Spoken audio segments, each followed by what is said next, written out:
Malam itu, di salah satu kampus universitas ternama di Jawa Tengah, terlihat segelintir mahasiswa yang masih sibuk di ruang perpustakaan untuk mengerjakan tugas akhir.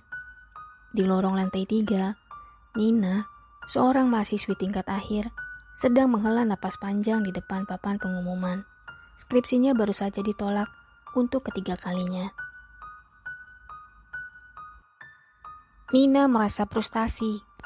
Ia melangkah keluar ruangan dengan langkah berat menuju tangga. Di sudut lorong, matanya tertuju pada seorang mahasiswi berambut panjang yang mengenakan dress berlengan panjang bergaya klasik. Penampilannya terasa berbeda dari gaya berpakaian anak muda masa kini, memberikan kesan yang mengingatkan pada era masa lampau. Mahasiswi itu tersenyum samar kepadanya, namun entah mengapa, Nina merasakan bulu kuduknya meremang. Di keesokan harinya, Nina menceritakan kejadian itu kepada temannya Rina.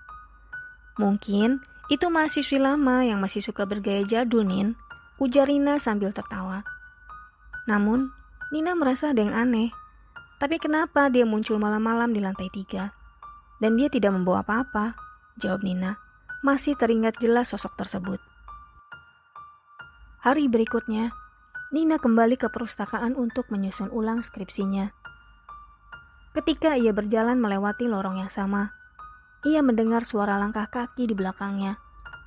Namun, saat ia menoleh, lorong itu kosong. Suasana mendadak sunyi, hanya ada suara kipas angin tua yang berderit pelan. Di tengah malam, Nina terpaksa pulang lebih larut karena tugasnya yang belum selesai.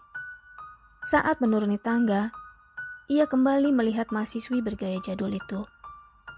Kali ini, sosok tersebut berdiri diam di sudut, menunduk sambil memegang sebuah buku tebal. "Tugasmu juga belum selesai ya?"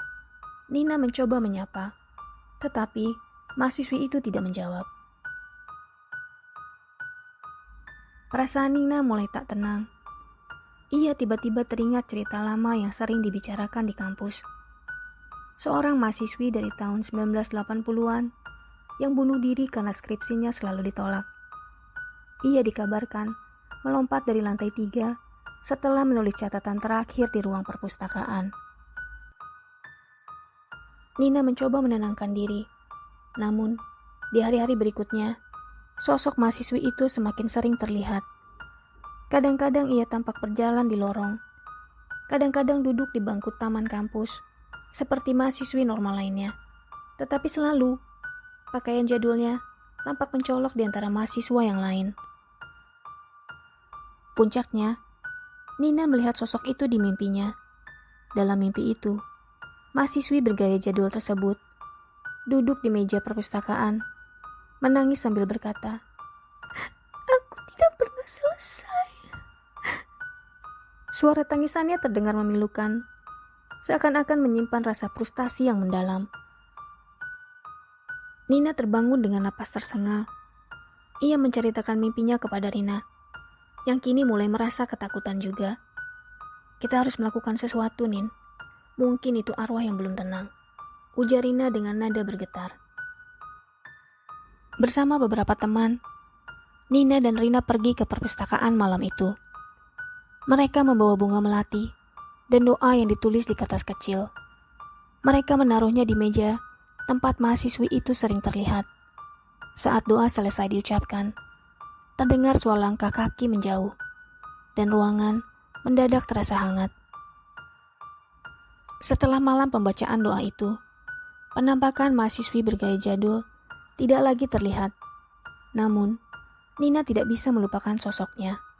Ia merasa bahwa pengalaman itu adalah peringatan baginya untuk tidak menyerah pada skripsinya. Ia harus tetap berjuang, seberapapun sulitnya. Beberapa bulan kemudian, akhirnya Nina berhasil menyelesaikan skripsinya dan lulus dengan nilai yang memuaskan.